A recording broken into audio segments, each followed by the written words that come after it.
చెప్తా ఉన్నాడు. మత్తయి సువార్త 1:21 తన ప్రజలను వారి పాపల నుండి ఆయనే రక్షించెను కనుక ఆయనకు యేసు అని పేరు పెట్టుదవన్ను అనే మాట మనకి బైబిల్లో కనబడుతుంది.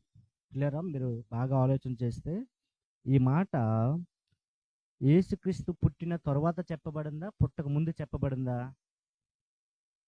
పుట్టిన తరువాత చెప్పబడిందా, పుట్టక ముందు చెప్పబడిందా? పుట్టక ముందు చెప్పబడింది.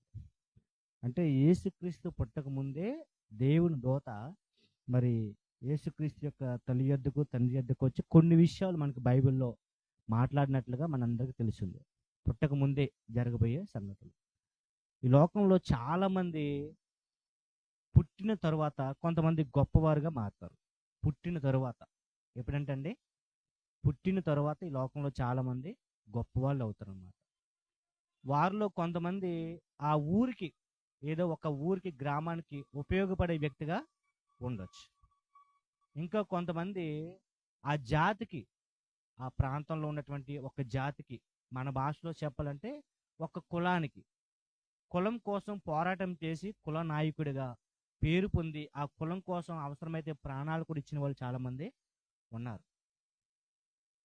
అలాగ ప్రాంతం కోసం పోరాటం చేసి ప్రాణం ఇచ్చిన వాళ్ళు, గొప్పవారిగా పేరుగాంచిన వాళ్ళు చాలామంది ఉన్నారు.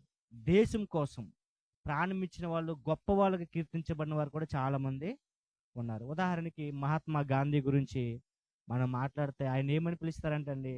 జాతి పిత అని పిలుస్తారు. ఎందుకంటే భారతదేశం స్వాతంత్రం కోసం ఎన్నో ఉద్యమాలు, ఎన్నో పోరాటాలు చేసి చివరికి దేశానికి స్వాతంత్రం తీసుకురావడంలో ఆయన సక్సెస్ అయ్యారు కాబట్టి. ఇంకా అల్లూరి సీతారామరాజు, అంబేద్కర్, ఇలాంటి గొప్ప గొప్ప వారందరి గురించి మనం మాట్లాడుతూ ఉంటాం. దక్షిణాఫ్రికాలో ఒక వ్యక్తి ఉన్నాడండి, నెల్సన్ మండేలా. ఆయన అక్కడ ఒక వివక్ష ఉండేది దక్షిణాఫ్రికాలో, నల్ల జాతీయుల మీద ఒక వివక్ష ఉండేది.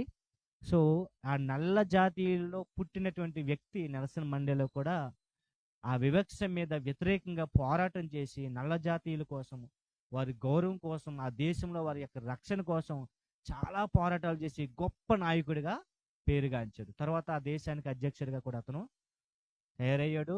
నోబెల్ శాంతి బహుమతి కూడా అతను పొందుకున్నాడు.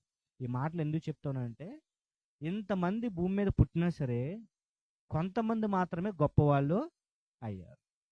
కొంతమంది పుట్టిన తర్వాత గొప్పవాళ్ళు అయ్యారు, కానీ పుట్టక ముందు వాళ్ళు ఎవరు అనేది ఎవరికి కూడా తెలియదు. అంబేద్కర్ తల్లికి కూడా నా కొడుకు పుడతాడు, అతను అంబేద్కర్ పేరు ఉంటుంది, అతను భారతదేశంలో గొప్ప వ్యక్తిగా, దేశంలో రాజ్యాంగం తయారు చేసే వ్యక్తిగా మారుతాడని ఆమెకు కూడా